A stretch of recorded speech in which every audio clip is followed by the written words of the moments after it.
રખિયાલ પોલીસે વિદેશી દારૂ પકડ્યો। પીએસઆઈ તથા કોન્સ્ટેબલ જયદીપસિંહે પત્રકારને રોક્યા। દારૂની પેટીઓ કરી પીએસઆઈની ઓફિસની અંદર। પ્રાપ્ત માહિતી અનુસાર રખિયાલ પોલીસ પત્રકારોના કામમાં રૂકાવટ કરતી આવી છે। રખિયાલ પોલીસ સ્ટેશનને પોતાની જાગીર સમજે છે।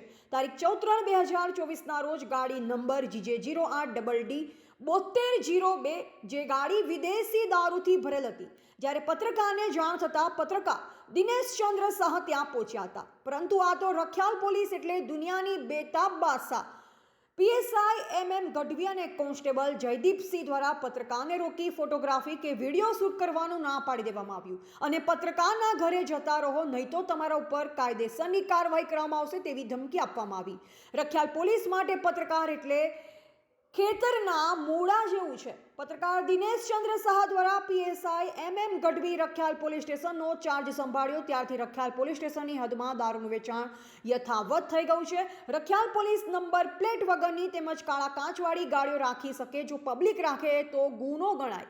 પત્રકારને એવું જાણવા મળ્યું હતું કે આ દારૂની ગાડી રખિયાલ બજારમાંથી પોલીસ કોન્સ્ટેબલ વિપુલસિંહ તેમજ જગદીશભાઈ પકડી રખિયાલ પોલીસ સ્ટેશનમાં લઈ ગયેલા, જેથી પત્રકાર રખિયાલ પોલીસ સ્ટેશન ગયા તે સમયે ગાડીમાંથી માલ ઉતારેલ નજરે પડતા એક કાળા કપડામાં પોટલું બાંધેલ હતું અને ખાખી ખોખા બાજુમાં ફેંકી દેવામાં આવ્યું।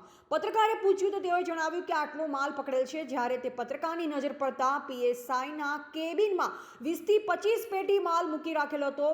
ત્યારે પત્રકાર ફોટો કરવા માટે મોબાઈલ ચાલુ કરેલ તો પીએસઆઈ MM ગઢવી અને કોન્સ્ટેબલ જયદીપસિંહ મોબાઈલ જૂટવાની કોશિશ કરેલ અને પત્રકારને કહેલ કે તમે પત્રકાર હો તો ભલે, પરંતુ તમારે ફોટો કે વિડીયો બનાવવા નહીં। અત્યારે હાલ તમે પોલીસ સ્ટેશનની બહાર નીકળી જાઓ, નહીતર પત્રકારની ફરજો શું હોય તે હું બધું જાણું છું।